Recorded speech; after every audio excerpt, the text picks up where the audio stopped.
Well, hello. Thank you all for coming. I'll introduce myself. I'm Lady Pink, formerly a graffiti artist, which means that I used to do graffiti a long time ago and I don't do graffiti anymore, so I can't really call myself that.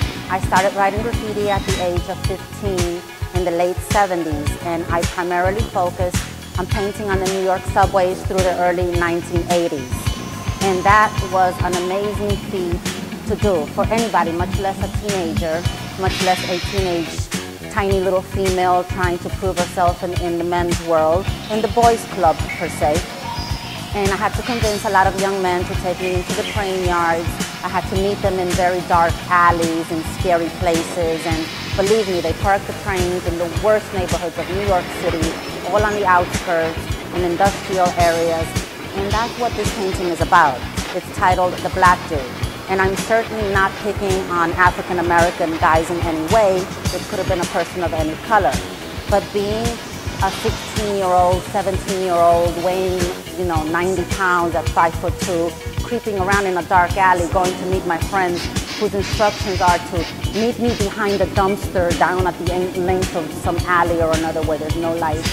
And then you see like a large man coming towards you. You instantly have that fear.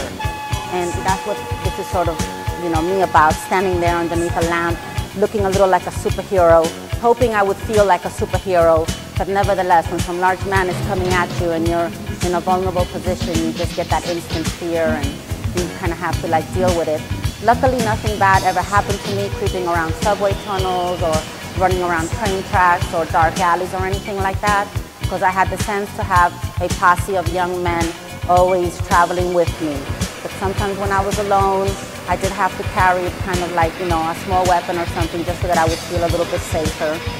But then those were the times in New York City through the 70s when New York was falling apart. They had no money. Everything was in shambles. The South Bronx looked like Hiroshima or some bombed out kind of city. Everything was just going to pieces. There was a lot of crime. There was a lot of decay.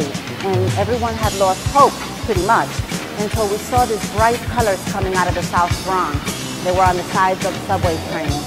It started in the early 70s by this fella, Tacky 183, which was a white kid from Washington Heights. First he started writing his name in the neighborhood, then he took it to the subway trains, and the subway trains traveled through all the boroughs in New York, and kids from the Bronx and Brooklyn, everyone saw it, and it was just infectious. Everyone caught the bug, everyone caught the virus and wanted to see their name up on the train. And each time they did it, it just got to be more elaborate.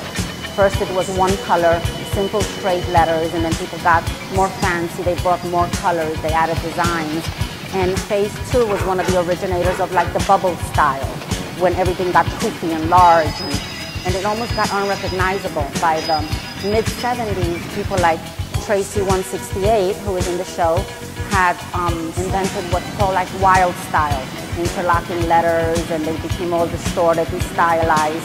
And by that time, in the mid-70s, I think the graffiti writers who painted on subways were beginning to shut out the regular public. And we didn't really care if the regular public understood what was on the trains, what our names were. Now the letters were so stylized.